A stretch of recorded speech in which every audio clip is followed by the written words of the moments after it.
নজর রাখবো পরের খবরের দিকে। কসবা কাণ্ডের তদন্তে এবার গেট প্যাটার্ন পদ্ধতি, জেলে গিয়ে অভিযুক্তদের গেট প্যাটার্ন বিশ্লেষণ করবে গোয়েন্দারা। অভিযুক্তদের হাঁটা চলা, আলাপচারিতা সহ বেশ কিছু বিষয় খতিয়ে দেখা হবে। ঘটনার সময়ের সিসিটিভি ফুটেজের সঙ্গে সেই সব প্যাটার্ন মিলিয়ে দেখা হবে। এর আগেও এই পদ্ধতি ব্যবহার করেছে কলকাতা পুলিশ। আপনাদের জানিয়ে রাখি, জেলে গিয়ে এবার অভিযুক্তদের গেট প্যাটার্ন বিশ্লেষণ করবেন গোয়েন্দারা। কসবা কাণ্ডে এবার এই পদ্ধতিতে এগোবেন গোয়েন্দারা, এমনটাই জানা যাচ্ছে। ইতিমধ্যেই আপনাদের জানিয়ে রাখি, গেট প্যাটার্ন বিশ্লেষণ করবেন এবার গোয়েন্দারা। কসবা কাণ্ডের তদন্তে এবার গেট প্যাটার্ন পদ্ধতি ব্যবহার করবেন গোয়েন্দারা। জেলে গিয়ে অভিযুক্তদের গেট প্যাটার্ন বিশ্লেষণ করবেন গোয়েন্দারা, এমনটাই জানা যাচ্ছে। অভিযুক্তদের হাঁটা চলা থেকে শুরু করে তাদের আলাপচারিতা সহ বেশ কিছু বিষয় খতিয়েও দেখা হবে।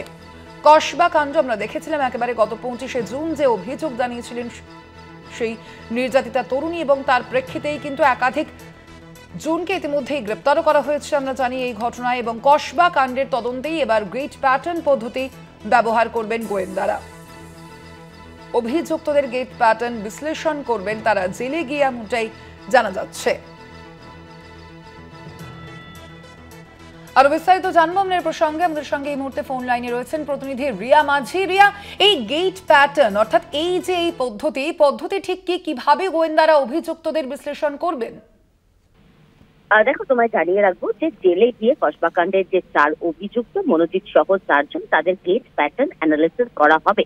গোয়েন্দারা জেলে গিয়ে সেই গেট প্যাটার্ন অ্যানালিসিস করবে। এই অ্যানালিসিস হচ্ছে যে অভিযুক্তরা যখন এই ঘটনা ঘটিয়েছিল সেই সময়কার যে সিসিটিভি, সেই সিসিটিভির সঙ্গে মিলিয়ে দেখা হয় তাদের সমস্ত প্যাটার্ন, তাদের হাঁটা চলা থেকে আরম্ভ করে তারা কিভাবে একে অপরের সঙ্গে কথোপকথন করছে, তার যে প্যাটার্ন, এই সমস্ত একাধিক বিষয়ের একাধিক প্যাটার্ন কিন্তু অ্যানালিসিস করা হয়। এবং সেগুলোর সঙ্গে সিসিটিভি যে ফুটেজ, অর্থাৎ ঘটনার সময় যে যখন সেই সিসিটিভি ফুটেজ, সেই ফুটেজকে মিলিয়ে দেখা হয়। এবং এই ধরনের অ্যানালিসিস করে কারণ হচ্ছে যে বেশ কিছু সময় দেখা যায় যে সিসিটিভিতে অভিযুক্তদের মুখ পরিষ্কার নয়, এবং এভিডেন্স যখন মার্শালিং করে গোয়েন্দারা, সেই সময় কিন্তু অত্যন্ত গুরুত্বপূর্ণ হচ্ছে এই গেট প্যাটার্ন।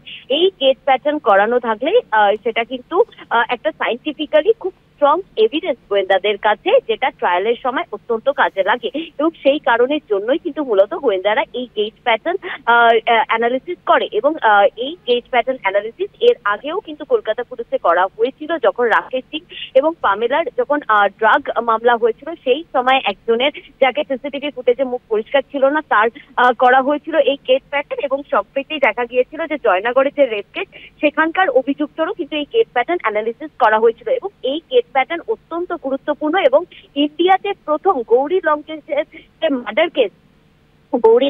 যে মার্ডার কেস, সেখানে কিন্তু এই প্রথম এই গেট প্যাটার্ন অ্যানালিসিস করা হয়। এবং তারপর থেকে বিভিন্ন এই ধরনের গুরুত্বপূর্ণ যে মামলা, সেখানে এই গেট প্যাটার্ন অ্যানালিসিস করতে চায় বা করা হয় বলেই কিন্তু এমনটাই দেখা যায়।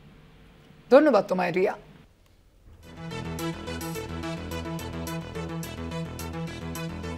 কসবা কাণ্ডে এবার গেট প্যাটার্ন এই পদ্ধতি ব্যবহার করবেন গোয়েন্দারা, এমনটাই জানা যাচ্ছে।